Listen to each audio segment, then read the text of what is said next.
We're on the trail of a good one. Spot and stalk mule deer, next on the Journal. From the north, south, east, and west, from the woodland and plains and waterways, come challenges and thrills and excitement for every member of the wilderness family. These are our stories, our adventures from the wild places, both near and far. All of our hits and misses, the memories, our time spent living the wild life. Join us. Come past the streetlights. Step into the real world. The world of the Wilderness Journal. The Journal is underwritten by your Cadillac area Kubota dealer, the Ina Store, with a full line of Kubota tractors, including the L2501 Compact and the Kubota RTV X850 Utility Series. The Ina Store in beautiful downtown Ina, Michigan. And by Mads Outdoor Products, a full-line Avalon dealer. Mads also features Featherlight trailers, livestock stalls and chutes, as well as boat, dock, and lift packages. Mads Outdoor Products, in the center of it all, Harrison and Cadillac, Michigan. And by with over a century of experience in the Indiana and Michigan area, Reith Riley is a full-service asphalt paving company handling commercial, industrial, and privately owned paving projects of all sizes. To learn more about Reith Riley, and by J&J Smoked Meats, makers of ready-to-go, high-protein, low-sugar snacks. At home, or the game, anywhere, and everywhere. J&J Smoked Meat Snacks. And by viewers like you. Thank you. Hi, friends, and welcome. On today's adventure, we're going Rocky Mountain High, all the way out to Colorado, to Meeker, Colorado, in fact, to hunt with our good friends Pete and Judy, Paul and Susan, Colby, Shelton, everybody out at Shelton Ranch Outfitters. Tina and I are going out there so I can try at least to hang an archery tag on a big bull elk or a mule deer buck. This is going to be the mule deer portion of that trip, and I have to tell you, I made up my mind before I ever left that this is going to be a hunt for a big one. Not necessarily a trophy hunt, but for a real whooper, because to be honest with you, I don't have that many more of these trips left in me. So if I was going to take a chance, hold out for something special, this was definitely going to be it. Hey, I'm your host, Kyle Randall. This is my Wilderness Journal, and we're headed out after a mule deer buck with a bow right now. That first morning, some of the rain that Judy says they never get until I show up was still falling. Here comes some of that weather Pete says you never get. Colby and I were out glassing, looking for elk, but there were a lot of clouds low enough in the valley you still couldn't see much. That's a nice hat. We were hoping to spot some elk moving up to bed, maybe a big old buck doing the same. And that would help me formulate a plan as to what to do come the evening hunt. It's a long ways away. I don't have a pin for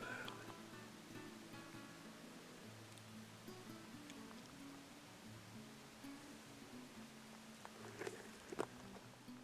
All we'd seen so far, though, were a couple of deer. One nice buck, but no elk, so I decided I'd give a call, see could I get any answers.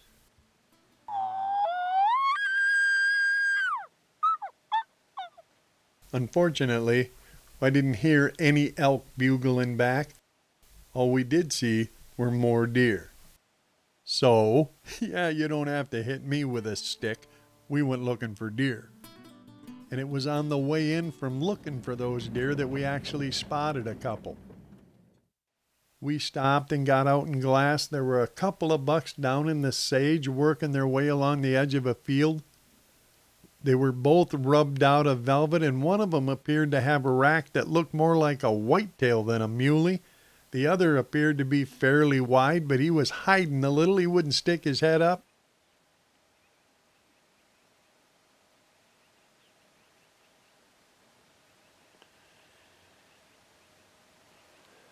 One's pretty wide. When he finally did, I could tell he had decent spread.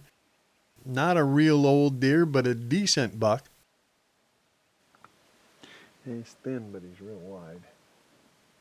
I stood there watching the two of them, and I realized, this buck's pretty wide. He's not very heavy, but it's a pretty nice buck.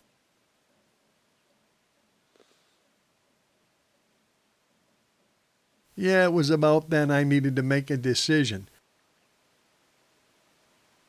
Two bucks are fussing there a little bit. They're rubbed out. I had told myself I was going to try to hold on for a real buster, but friends, I'm a huge believer in be smart enough to take what the good Lord gives you. The one's close. Well, it wasn't long before they quit paying attention to us and started pushing and shoving. And with the does and fawns moving off across the fence, it occurred to me now would more or less be the time to back away and go out on a stalk if we were going to try one.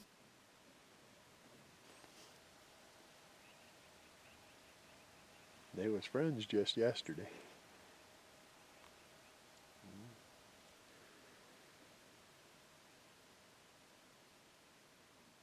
It was already spun up in my mind. Wait till these bucks are engaged with each other, drop down off this hill, start working the downwind edge through that tall sagebrush. You could work right out there in front of them. I think we'll keep looking. I did decide to pass. But I do also remember thinking in the moment, boy, I hope I don't regret that decision come the end of the week.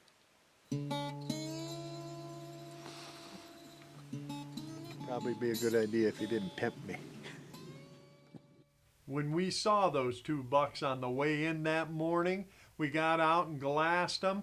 Part of me wanted to back away and try to sneak out and around, do a stalk and see could I get in front of him, especially that wide deer. He was looking pretty good.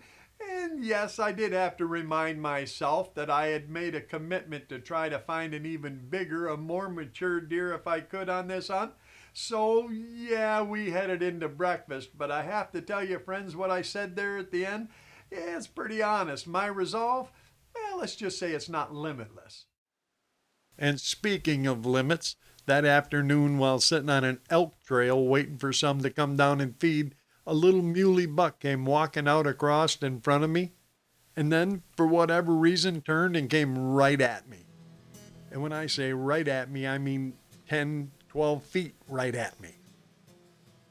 Now, obviously, this wasn't a shooter, but if he went stomping and snorting out of here, my chances of seeing any elk or anything else were going to be close to zero.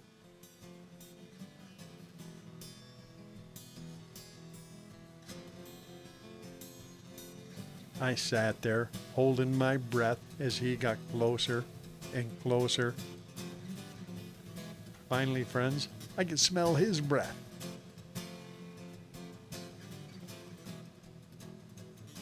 Yeah, I don't know how close you've ever been to a deer, but this is part of the ride.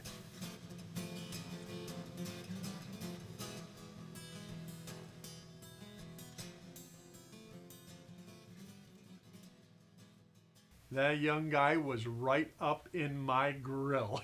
He was right in my face.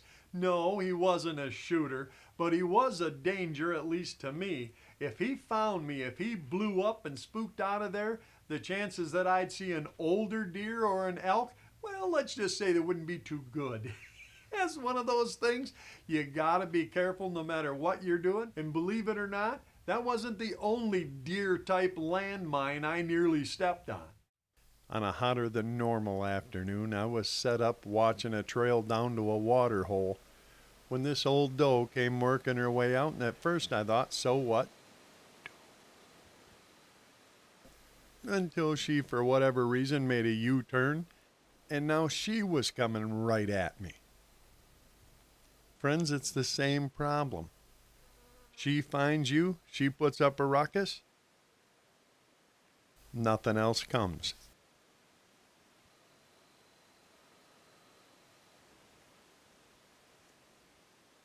Now, I don't know how you like playing games like stare down, but I gotta tell you, over the years, I've gotten pretty good at it.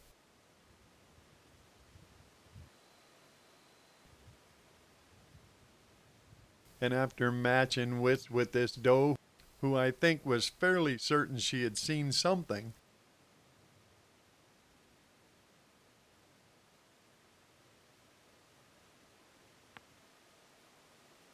yeah, I think that counts as 2 for 2. That was close.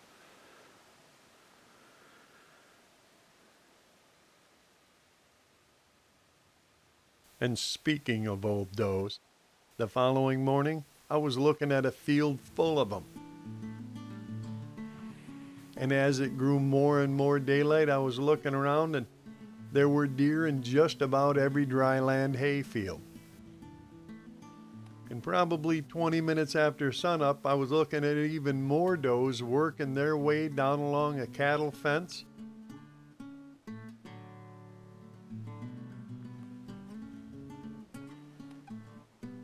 There were groups of deer, 2 and 3 in a bunch, working down the fence. Some were crossing, some were working along the edge, and I just kept looking. They kept staring too. I kept looking around, glassing, and then, wait a minute, that wasn't a doe. This appeared to be a pretty nice buck. A close relative, I thought, to the one I'd seen earlier with the whitetail looking rack, only this one was just a little bigger. And then as they all got a little nervous, he turned and started walking off the other way. I'd already made up my mind this wasn't a shooter yet either, but he certainly would be a dandy in another year or two. And then, just as I watched him leave and I started looking around, and there were a couple of more bucks. In fact, the 2 bucks we'd seen pushing and shoving the day before were coming down the edge of the brush at the bottom of the hill just to my right. 2 bucks. Already rubbed out one of them's decent.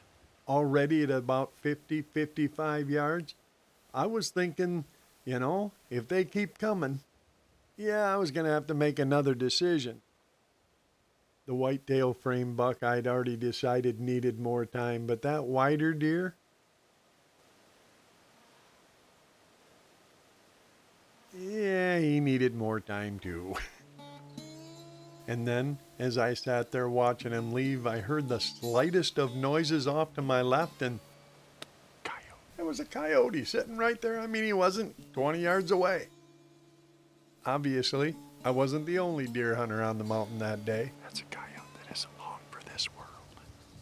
And as I watched that buck disappear into the brush, I do remember thinking, that other guy, he wouldn't be very welcome if Pete caught him on this ranch.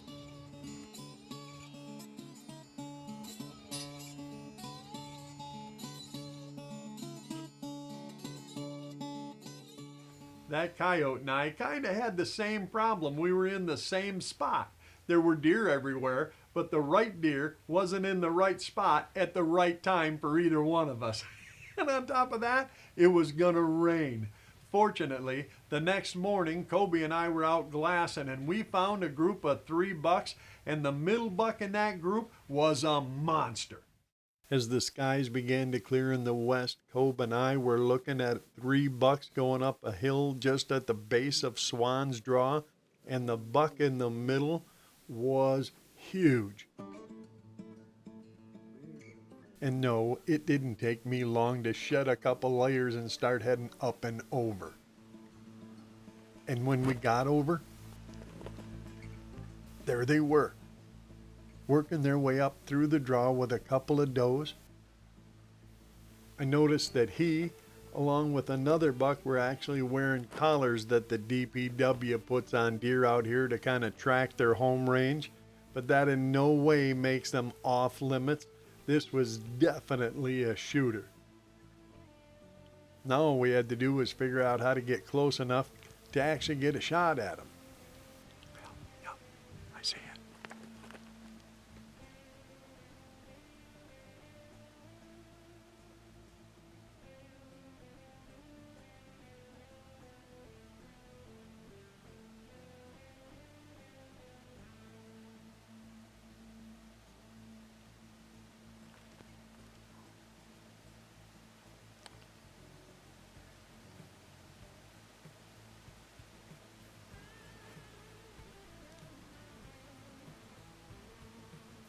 How the heck would a guy get on to get a shot at him?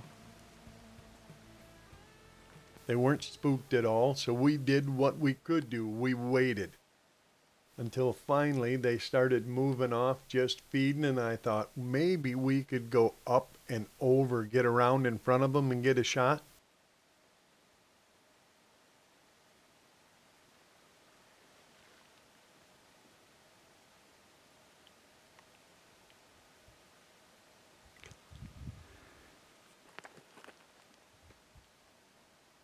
We moved up the mountain, kind of parallel, peeked over, Yep, I see it. and friends, this buck was even better up close.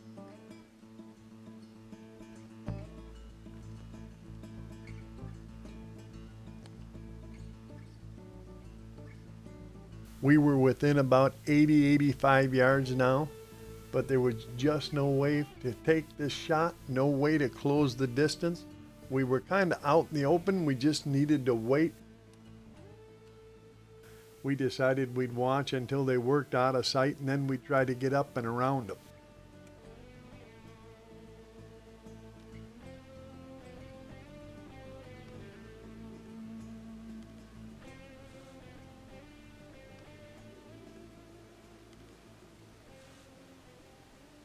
I whispered to Kobe I wanted to try and make another loop. I think we can get around. All right, let's try it. So when the deer started to split up, go back to feeding, we started up the mountain again.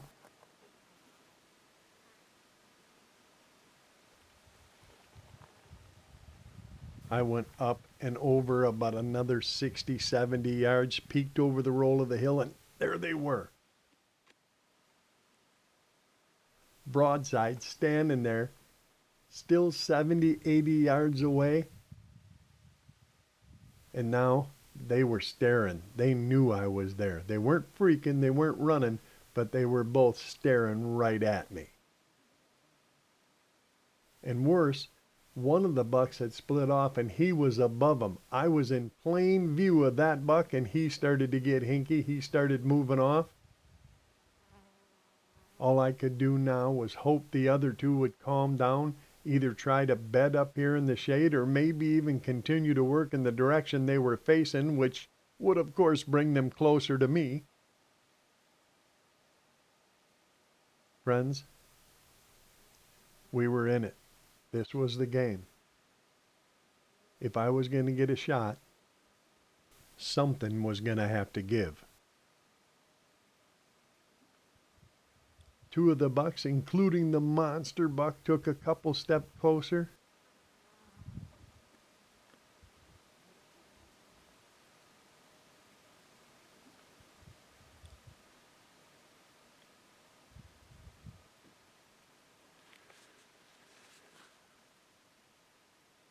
I motioned to Cobe I needed another 10 or 20 yards. And then he turned around.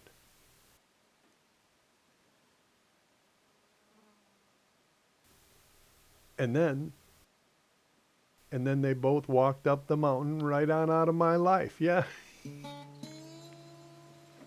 Yeah, they're leaving. There was nothing we could do but watch them go. I do remember thinking to myself, though, buddy, this ain't over.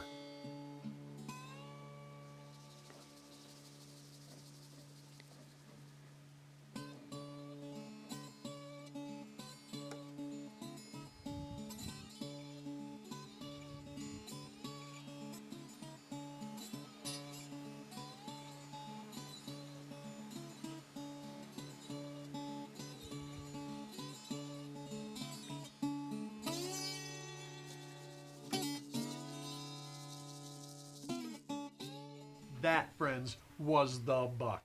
The buck I'd hoped to find before I ever left home. That was the deer I was holding out for, and we had been really close. Just not quite close enough. Still, come the morning, I knew already we were headed for the top. And by purple light the next morning, we'd already made it part way up and around.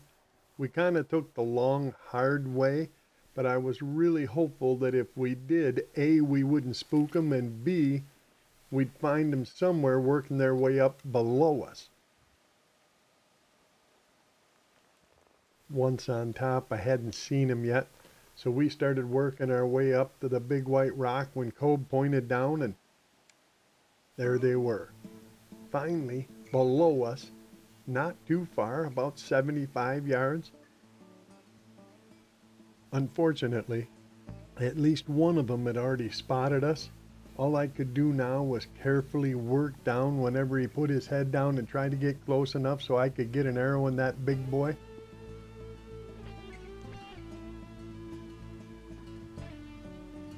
Friends, this is the stuff that makes your blood run.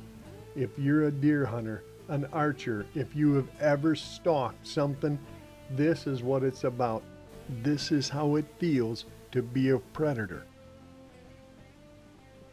Then, just as I got to the base of the rock where I would be within range, yeah, they got a little nervous and started heading up the mountain again. They weren't running. It wasn't over.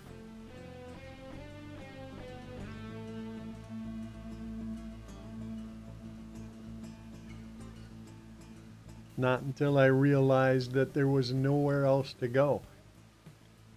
It was open flat above us. Surely they'd see us.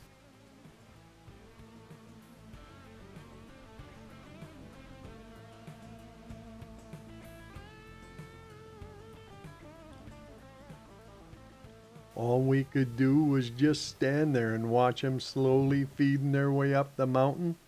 They were right there, but still just barely out of reach. At least for this old archer.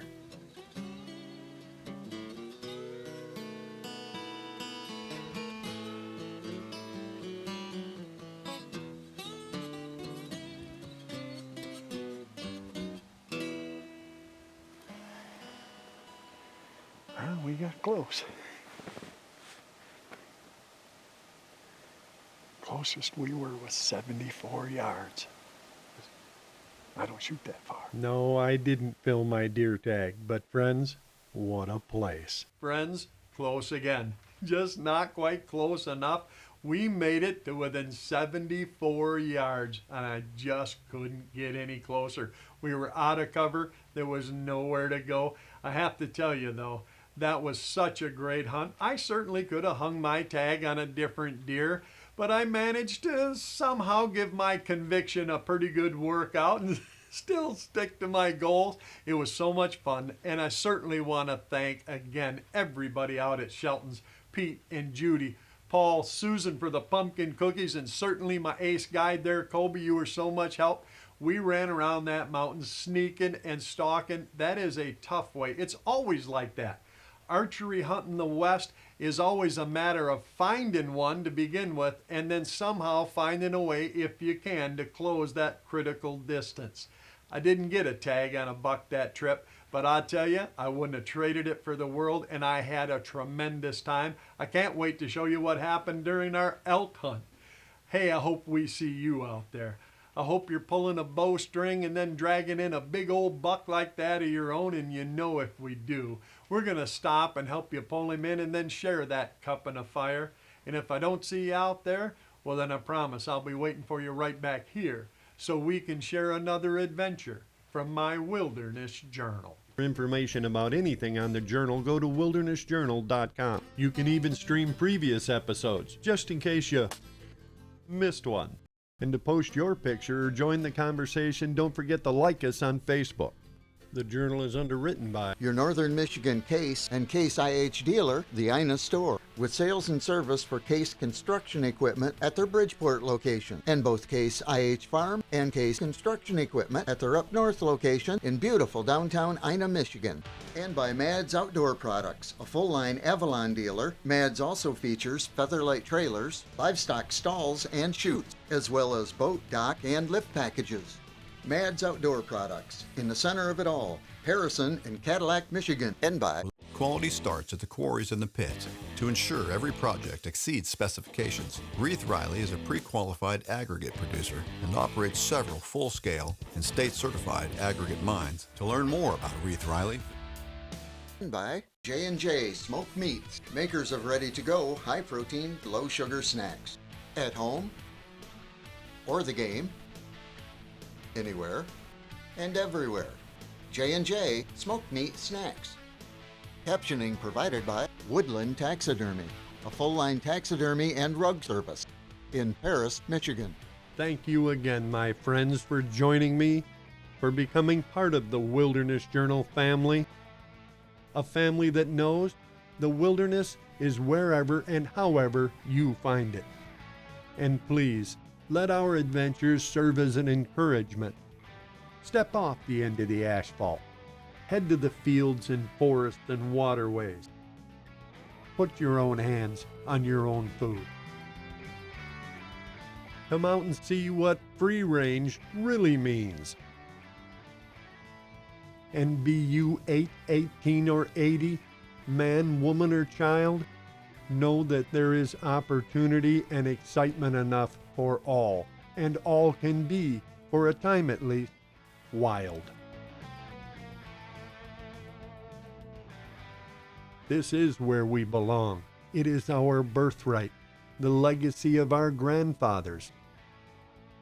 This is our first home. And friends, rest assured that until we see you again, be it out there somewhere or right back here, we'll keep your place at the fire and the lantern lit.